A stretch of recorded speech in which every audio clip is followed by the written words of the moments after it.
अरविंद केजरीवाल जी की नीति और नीयत दोनों खराब हैं। शक होने लगा है कि अरविंद केजरीवाल भी आरएसएस के साथ और बीजेपी के साथ मिले हुए हैं। नमस्कार, आप देख रहे हैं दिल्ली तक। मैं हूं आपके साथ अनुराधा तंवर।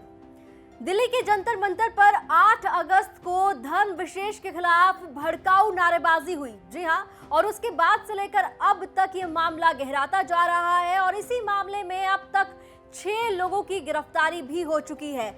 हर कोई इस मामले को लेकर अपनी राय दे रहा है और दूसरी तरफ दिल्ली के मुखिया यानी कि अरविंद केजरीवाल इस पूरे मुद्दे पर चुप्पी साधे हुए हैं। ये पहला मौका नहीं है जब दिल्ली के मुख्यमंत्री अरविंद केजरीवाल इस तरह से जब कोई दिल्ली में घटना होती है उस पर चुप्पी साध लेते हैं। इससे पहले भी कई बार ऐसा हो चुका है और एक बार फिर से जब दिल्ली के अंदर जंतर मंतर पर धर्म विशेष के खिलाफ इस तरह की नारेबाजी हुई, आपत्तिजनक शब्द इस्तेमाल किए गए एक धर्म के खिलाफ, उसके बाद उनकी तरफ से किसी तरह का कोई बयान सामने नहीं आया। जबकि देखा जाता है कि दिल्ली के मुख्यमंत्री अरविंद केजरीवाल हर मुद्दे पर अपनी राय रखते हैं, ट्वीट करते हैं। लेकिन अगर आप अरविंद केजरीवाल का ट्विटर हैंडल देखेंगे तो आपको एक ट्वीट नजर नहीं आएगा जिसमें जंतर मंतर पर धर्म विशेष के खिलाफ हुई नारेबाजी को लेकर उन्होंने कुछ कहा हो। लेकिन अब आपको बता दें, अरविंद केजरीवाल की इसी चुप्पी पर कई तरह से आवाज उठ रही है। जी हां, सवाल उठाए जा रहे हैं कि आखिर दिल्ली के मुख्यमंत्री चुप क्यों हैं। कांग्रेस नेता मुकेश शर्मा ने दिल्ली के मुख्यमंत्री अरविंद केजरीवाल को घेरते हुए उन पर गंभीर आरोप लगाए हैं और ये तक कह दिया कि अरविंद केजरीवाल आरएसएस और बीजेपी के साथ मिले हुए हैं। कल जंतर मंतर पर जिस तरीके से भारतीय जनता पार्टी के समर्थकों ने, भगवा ब्रिगेड ने जिस तरीके से नारेबाजी की है, एक कौम के खिलाफ की है, देश में नफरत की आग फैलाने के लिए की है, उत्तर प्रदेश के चुनाव को ध्यान में रखते हुए जो षड्यंत्र किया है, आज दिल्ली ये जानना चाहती है कि दिल्ली के मुख्यमंत्री अरविंद केजरीवाल जी उस पर चुप क्यों हैं। जब दिल्ली में वेलकम में दंगे हुए, केजरीवाल जी चुप क्यों थे।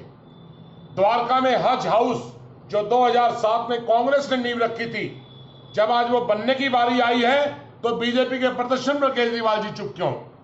और मैं कहना चाहता हूं, अरविंद केजरीवाल जी की नीति और नीयत दोनों खराब हैं। उनकी नीति और नीयत में खोट है और अब ये शक होने लगा है कि अरविंद केजरीवाल भी आरएसएस के साथ और बीजेपी के साथ मिले हुए हैं। ये स्पष्ट हो चुका है। तो एक और कांग्रेस पार्टी लगातार मुख्यमंत्री अरविंद केजरीवाल को घेर रही है और सीधे तौर पर उन पर गंभीर आरोप लगाते हुए ये कहा जा रहा है कि वो बीजेपी के साथ मिले हुए हैं। लेकिन जिस तरह से मुख्यमंत्री चुप है इस पूरे मुद्दे पर, उसके बाद इंतजार है कि वो आखिर इस मुद्दे पर कब जवाब देंगे, कब बयान देंगे। इससे पहले भी हमने देखा था जब इसी साल गणतंत्र दिवस के दिन जब लाल किले पर वायलेंस हुआ था, उसके बाद भी मुख्यमंत्री ने चुप्पी साध ली थी और उसके 48 घंटे के बाद उनका एक बयान सामने आया था। उसमें भी वो डिप्लोमेटिक जवाब देते हुए नजर आए थे। क्या कुछ उन्होंने कहा था वो आपको सुनवाते हैं। 26 जनवरी को जो कुछ भी हुआ वो दुर्भाग्यपूर्ण था। जो हिंसा हुई वो दुर्भाग्यपूर्ण थी।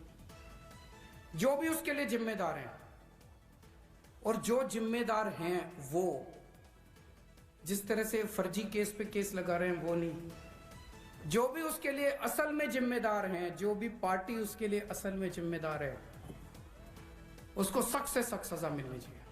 ये सिर्फ एक या दो इंसिडेंट ऐसे नहीं रहे जब दिल्ली के मुख्यमंत्री ने चुप्पी साधी हो। आपको याद होगा कि पिछले साल यानी कि 2020 में जब दिल्ली में दंगे भड़के थे, कई लोगों की जान चली गई थी, कई सौ लोग जख्मी हो गए थे। उस वक्त भी दिल्ली के मुखिया ने चुप्पी साध ली थी और एक बार फिर से वो इसी मौन अवस्था में नजर आ रहे हैं। दिल्ली एनसीआर से जुड़ी तमाम खबरों के लिए आप देखते रहिए दिल्ली तक।